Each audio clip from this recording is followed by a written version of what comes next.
রহমানির রহিম।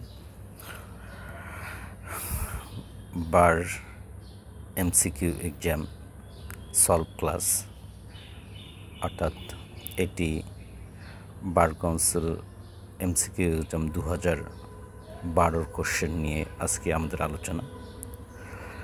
ইতিপূর্বের ক্লাসে আমরা 5 নম্বর প্রশ্নের পর্যন্ত সলভ করেছি। আজকে শুরু হবে 6 নম্বর প্রশ্ন দিয়ে। 6 নম্বর প্রশ্নটা হলো এরকম: কোনো সাক্ষীকে জেরা করার উদ্দেশ্য হচ্ছে, এখানে 4টি অপশন দেওয়া আছে। তার একটি হলো তার ব্যক্তিত্বের ধরন পরীক্ষা করা, ভিন্ন দাবি প্রতিষ্ঠা করা, তর্কিত বিষয়ে সত্য উদ্ঘাটন করা, তার মর্যাদা পরীক্ষা করা। এই 4টি অপশনের মধ্যে সঠিক উত্তরটি হবে গ, অর্থাৎ তর্কিত বিষয়ে সত্য উদ্ঘাটন করা। এখন কথা হলো যে এই বিষয়টি কেন হবে তর্কিত বিষয়ে সত্য উদ্ঘাটন করা, অর্থাৎ এটিকে ইংরেজিতে বলা হয় টু টেস্ট দ্য ভ্যারাসিটি, অর্থাৎ সাক্ষী জবানবন্দিতে যে তথ্যগুলো দেন, যে ইনফরমেশন দেন, যে সাক্ষ্য দেন, সেটি সঠিক কিনা সেটি বোঝার জন্য, বা প্রকৃত বিরোধী বিষয় কি সে বিষয়ে তাকে জেরা করা হয়। এই জন্য সঠিক উত্তরটি হবে গ, তর্কিত বিষয়। এবং এটি আপনি পাবেন দ্য এভিডেন্স অ্যাক্ট 1872 সেকশন 146। সেখানে কোন কোন বিষয়ে জেরা করা যাবে তার অন্যতম একটা পয়েন্ট সেখানে আছে, টু টেস্ট দ্য ভ্যারাসিটি, অর্থাৎ সাক্ষী যে সাক্ষ্য দিলেন সেটি সঠিক কিনা তার সত্য উদ্ঘাটন করার জন্য তাকে জেরা করা যাবে। এরপরে 7 নম্বর দোবার দোষ, দ্যাট ইজ রেজ জুডিকেটা বিষয়ে দেওয়ানি কার্যবিধির কত ধারার বিধান আছে। এটা আপনারা অনেকেই জানেন, এটা বেশি বিশ্লেষণের দরকার নেই। এখানে 9 ধারার কথা বলা আছে, 10 ধারা, 11 ধারা, 151 ধারা।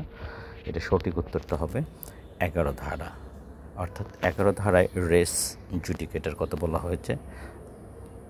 আপনারা জানেন রেস জুডিকেটা একটি ল্যাটিন ওয়ার্ড। রেস কথাটার অর্থ হলো মামলা, জুডিকেটা শব্দটির অর্থ হলো which has been adjudicated already, অর্থাৎ যা ইতিমধ্যে নিষ্পন্ন হয়ে গেছে। এই জন্য এটাকে বলে রেস জুডিকেটা। সেকশন 11 এটা দেওয়া হয়েছে। যখন একই পক্ষদের মধ্যে একই নালিশি বিষয়বস্তু নিয়ে বাংলাদেশের প্রচলিত সিভিল কোর্টে, একই কর্তৃত্ব সম্পন্ন সিভিল কোর্টে অথবা ভিন্ন একই কর্তৃত্ব সম্পন্ন ভিন্ন সিভিল কোর্টে চলমান থাকে এবং তাদের মধ্যে কোনো একটি মোকদ্দমা যদি ইতিমধ্যে নিষ্পত্তি হয়ে থাকে, তাহলে পরবর্তী মোকদ্দমাটা আদালত নিষ্পত্তি করবেন না। এই প্রিন্সিপালটাকে বলা হয় রেস জুডিকেটা। আশা করি উত্তরটি পেয়েছেন। এরপরে আসেন 8 নম্বর, এক জেলার আদালতে বিচারাধীন দেওয়ানি মামলা অন্য জেলার আদালতে স্থানান্তর করতে পারে কোন কর্তৃপক্ষ।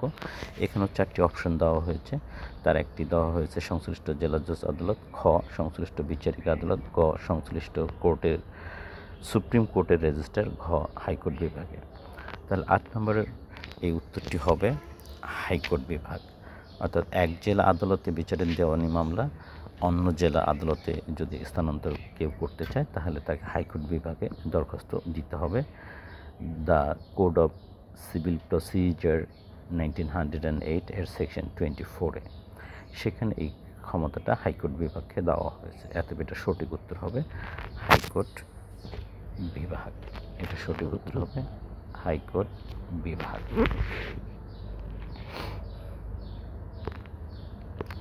এরপর আসে 9 নম্বর, রিভিশন মামলা একটি ডিক্রি হাইকোর্ট বিভাগে বহাল হলে তা জারির জন্য কোন আদালতে দরখাস্ত করতে হবে।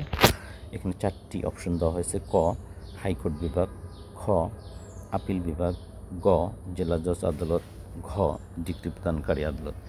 তাহলে সঠিক উত্তরটি হবে ডিক্রি প্রদানকারী আদালত, অর্থাৎ ঘ অপশনটি হবে সঠিক আনসার। ঘ অপশনটি হবে সঠিক আনসার, ডিক্রি প্রদানকারী আদালত।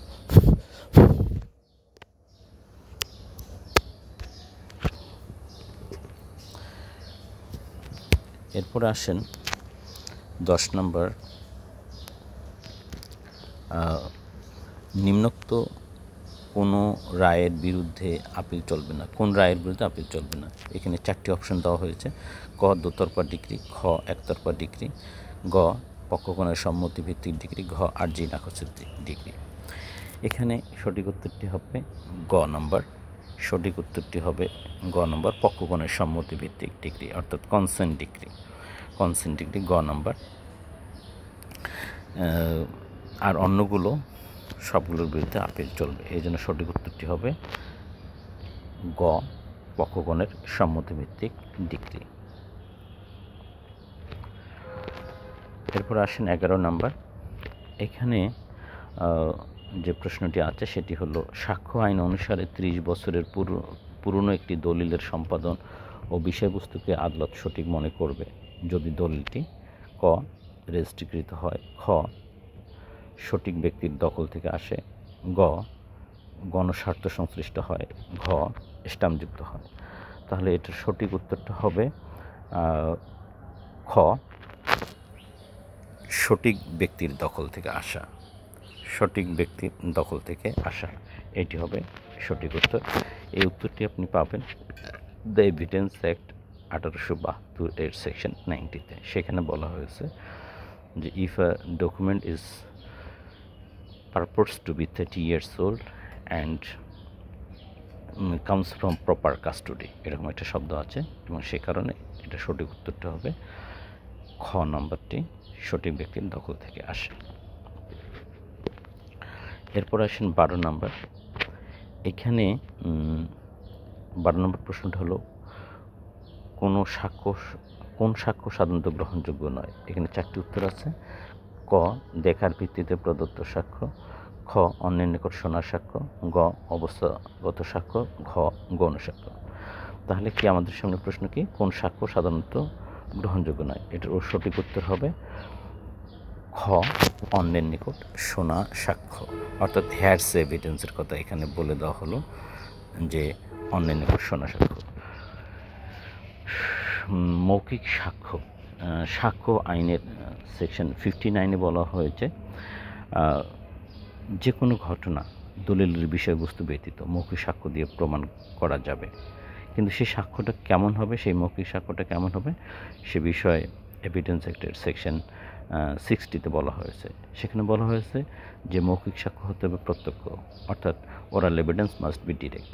কিন্তু এই ডিরেক্ট আবার কীরকম হবে, সেখানে আরও 4টা ভাগ দেওয়া হয়েছে। সেখানে বলা হয়েছে যে মৌখিক সাক্ষ্যটা এরকম হবে যদি শোনার মতো হয় যিনি শুনেছেন, যদি দেখার মতো হয় যিনি দেখেছেন, যদি অনুভব করার মতো হয় যিনি অনুভব করেছেন, অথবা যদি মতামত দেওয়ার মতো হয় যিনি মতামত দিয়েছেন, তাকেই আদালতে আসতে হবে এবং তার সাক্ষ্যটাই মৌখিক সাক্ষ্যটাই গ্রহণযোগ্য হবে।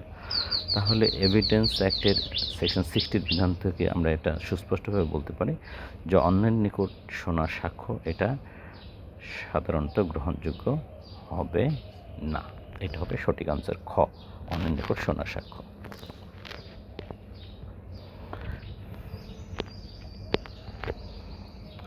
এরপর আসেন 13 নম্বর। সুনির্দিষ্ট প্রতিকার আইন প্রণীত হয় কত সালে? সুনির্দিষ্ট প্রতিকার এখানে 4টি অপশন দেওয়া হয়েছে। 1871 সালে, খ 1877 সালে, গ 1881 সালে, ঘ 1887 সালে। এটার সঠিক উত্তরটি হবে খ 1877 সালে। 1877 সালে ইজ দ্য রাইট আনসার।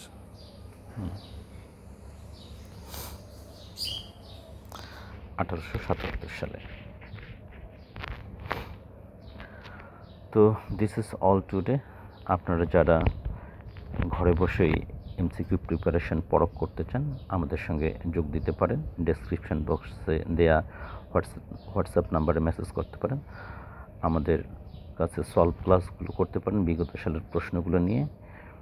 আমাদের কাছে সব মিলে প্রায় 4000 কোশ্চেন আছে। আপনারা এখন জানেন যে এমসিকিউ পরীক্ষা খুবই কঠিন হয়ে থাকে, মাত্র 10% বা 12% মতো পাশ করে। তো এটাকে অবহেলা করবেন না। এখন থেকেই আপনি ঘরে বসেও আপনার সুবিধাজনক সময়ে আমাদের কাছে অনলাইনে এমসিকিউ প্রিপারেশন নিতে পারেন এবং এরকম ইনফরমেটিভ আনসার পাবেন আমাদের কাছ থেকে। তো thank you for watching this video.